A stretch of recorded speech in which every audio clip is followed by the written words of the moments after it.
Anda kembali di News Pagi pemirsa bersama saya Yasmin Natania. Pemirsa, sebuah rumah semi permanen terbakar di Makassar. Insiden terjadi saat pemilik rumah pergi meninggalkan rumah.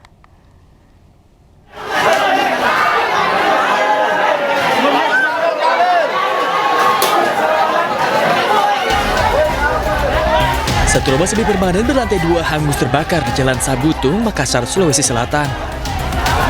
Warga pun panik melihat api yang berkobar dan membumbung tinggi karena takut api merambat ke bangunan lainnya. 14 unit damkar diterjunkan ke lokasi untuk memadamkan api. Akses jalan yang sempit hingga banyaknya warga berkerumun membuat armada damkar terhambat ke titik api. Informasi tadi warga katanya ini yang punya rumah dia pergi ke acara tasya keluarganya, jadi katanya dalam keadaan kosong. Iya. Ada kendala Pak dalam untuk kalau kendala untuk sementara tidak ada, cuman ya ada juga sedikit kendala karena lorongnya agak sempit dan juga agak banyak belokan, jadi sehingga akses untuk kami masuk itu agak terhambat sedikit. Belum diketahui penyebab pasti kebakaran ini, namun sementara kebakaran diduga diakibatkan oleh arus pendek listrik. Insiden yang terjadi saat ditinggal pergi penghuninya ini pun sempat menyebabkan kemacetan sekitar lokasi. Dari Makassar, Sulawesi Selatan, Syarul Adiaksa, News melaporkan. Pemirsa, sebuah rumah di Jakarta Utara ludes terbakar. Material yang mudah terbakar membuat api merambat ke bangunan lainnya.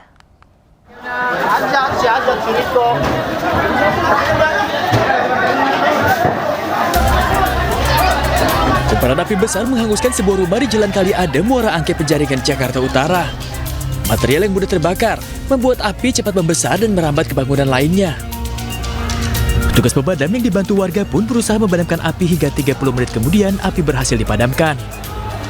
Informasi dari lapangan itu adalah rumah panggung, karena daerah sini kan di pinggir laut, rumah panggung yang terbakar. Sekitar berapa Pak? Kemungkinan tadi sekitar titik nggak banyak, mungkin hanya satu rumah. Belum diketahui penyebab pasti dari kebakaran ini, namun diduga api berasal dari korsleting listrik. Dari Jakarta, Sofyan Firdaus, News melaporkan. Kita ke informasi berikutnya pemirsa, seluruh korban tewas akibat ledakan bom peninggalan Perang Dunia II di Kabupaten Biak Numfor, Papua telah dimakamkan. Kelimanya dimakamkan dalam satu liang lahat.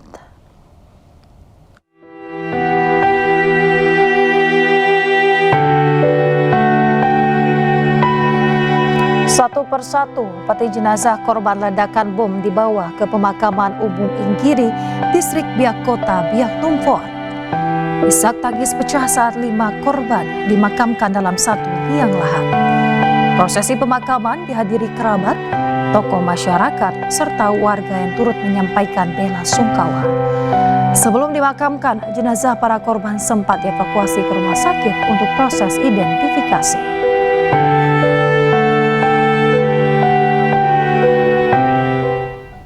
Ya, pemirsa, 5 orang tewas dan 3 lainnya masih dalam pencarian akibat ledakan yang diduga berasal dari bom sisa Perang Dunia Kedua. Ledakan juga menyebabkan sejumlah rumah warga rusak.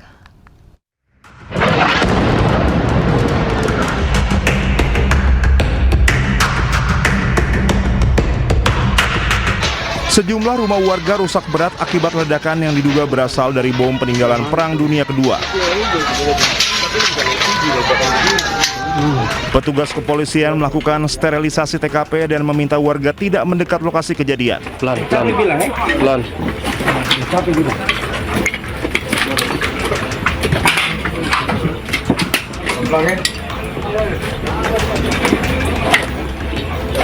Ledakan terjadi di area kampung Yenures, distrik Biak Kota sekitar pukul 14.45 waktu Indonesia Timur.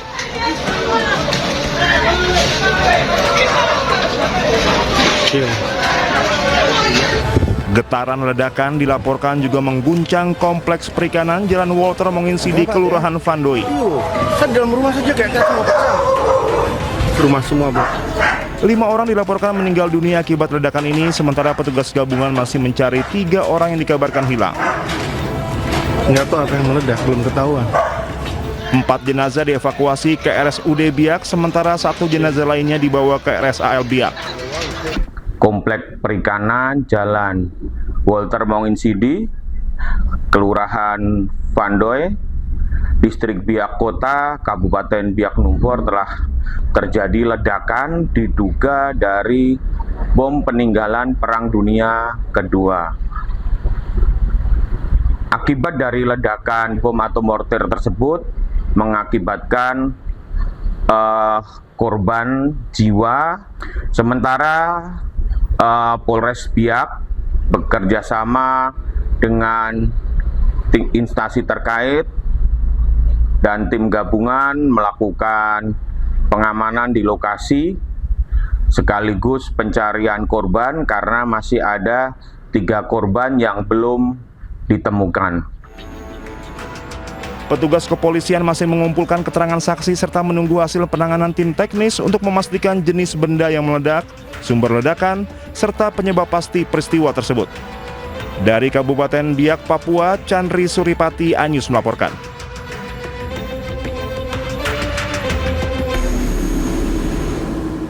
Taisu yang menyebut dirinya mengalami intimidasi dan juga mendapat fasilitas jet pribadi saat berangkat ke Jakarta. Kedatangannya ke ibu kota justru untuk meluruskan penggunaan identitas dirinya dalam sebuah karya audio visual. Mama Sinta menegaskan perjalanan ke Jakarta dilakukan menggunakan pesawat komersial dengan biaya pribadi. Ia juga membantah adanya tekanan atau intimidasi dari aparat keamanan. Kedatangannya ke Jakarta berkaitan dengan keberatan atas penggunaan wajah dan identitas dirinya dalam film dokumenter Pesta Babi. Menurutnya, penampilan tersebut dilakukan tanpa izin. Mama Sinta telah menempuh jalur hukum dengan melaporkan persoalan tersebut ke Polda Metro Jaya. Ia juga meminta agar polemik yang dihadapinya tidak dikaitkan dengan isu lain di luar permasalahan yang sedang diproses. Semua tante om. Itu semuanya tidak benar. Saya kemarin naik pesawat biasa bersama penumpang. Saya di Jakarta bebas. Saya ke Bogor, saya bebas jalan. Kemana saya bebas jalan. Tidak ada yang batasi saya. Oh, yang saya lapor itu tentang harga diri saya. Karena orang buat film itu Pesta Babi, terus di situ ada poster-poster dan ada wajah saya. Nah, mereka yang tampil itu poster-poster dan ada wajah saya di situ, itu tanpa izin saya, tanpa izin dan tanpa pembicaraan, makanya saya datang. Pemirsa, nilai-nilai Pancasila menjadi kunci untuk membangun generasi masa depan yang dapat memajukan Indonesia. Hal inilah yang ditanamkan kepada anak-anak di Papua untuk turut mewujudkan Indonesia Emas 2045.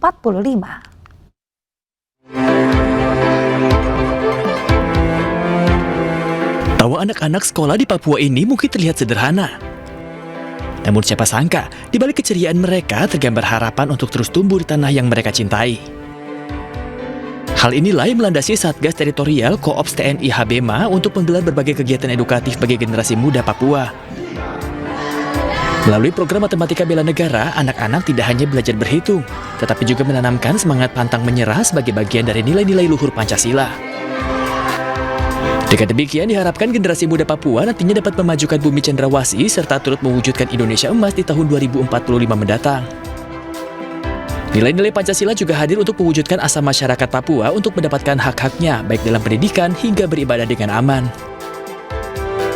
Melalui semangat Hari Lahir Pancasila, Satgas Teritorial Koops TNI HBMA berkomitmen untuk hadir bersama masyarakat, mempererat kemanunggalan TNI dan rakyat, serta mendukung terwujudnya Papua yang aman, damai, maju, dan sejahtera. Dari Papua, Tim Liputan, A-News melaporkan. Pemirsa, momen akrab terjadi antara Presiden Prabowo Subianto dan Presiden kelima Megawati Soekarno Putri saat menghadiri upacara Hari Lahir Pancasila. Keduanya menunjukkan kemesraan politik dan kedekatan personal di hadapan publik.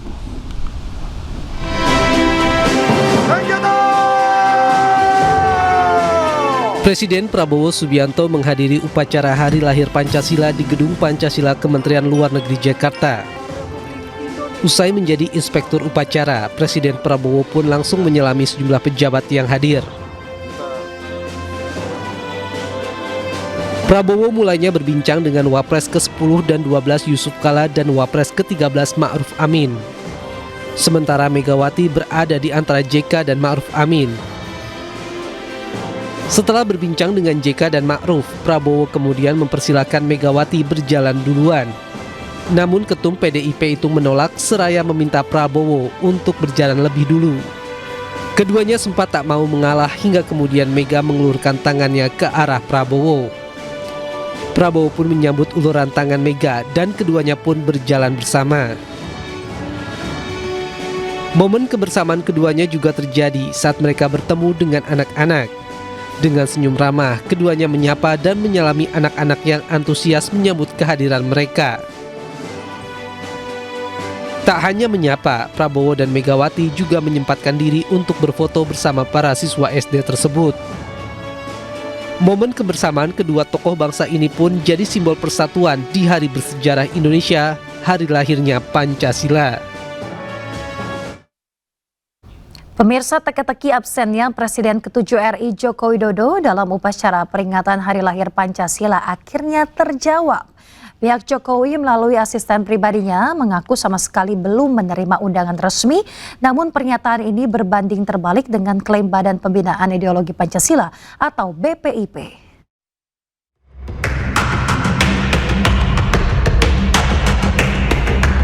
Terjawab kenapa Presiden ke-7 RI Joko Widodo tidak hadir di upacara peringatan Hari Lahir Pancasila di halaman Kementerian Luar Negeri. Rupanya Jokowi tidak diundang. Ajudan Jokowi AKBP Syarif Muhammad Fitriansah menyebut hingga Senin pagi saat upacara telah digelar, Jokowi belum menerima undangan apapun.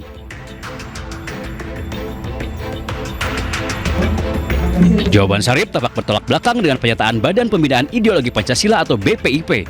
Sebelumnya, BPIP mengaku mengundang semua presiden dan wakil presiden. Termasuk presiden dan wakil presiden juga kita undang tentunya, sehingga kurang lebih sekitar 405 undangan lah yang kita siapkan untuk untuk tamu undangan. Laksanakan.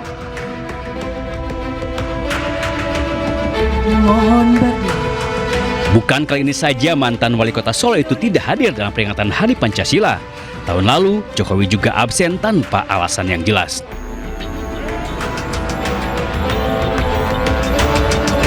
Jika Jokowi tak muncul, lain lagi dengan Megawati Soekarno Putri, Ma'ruf Amin, dan Yusuf Kala. Tiga mantan presiden dan wakil presiden ini justru hadir.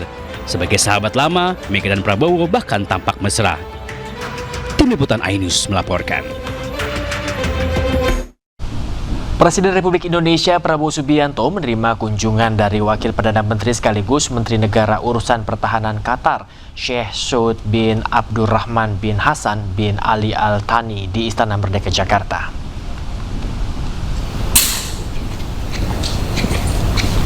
Kedatangan Sheikh Saud disambut langsung oleh Presiden Prabowo dalam suasana hangat dan persahabatan. Dalam pertemuan tersebut, Sheikh Saud menyampaikan pesan khusus dari Emir Qatar, Sheikh Tamim bin Hamad Al Thani kepada Presiden Prabowo. Kedua pemimpin membahas sejumlah isu yang berkaitan dengan tindak lanjut dari kerjasama kedua negara di berbagai sektor. Selain membahas hubungan bilateral, pertemuan juga mencerminkan komitmen untuk terus meningkatkan hubungan yang telah terjalin baik selama ini. Pertemuan ini menjadi bagian dari upaya berkelanjutan Indonesia dan Qatar dalam memperkokoh kemitraan strategis yang tidak hanya memberikan manfaat bagi kedua negara, tetapi juga berkontribusi terhadap stabilitas dan kemakmuran kawasan.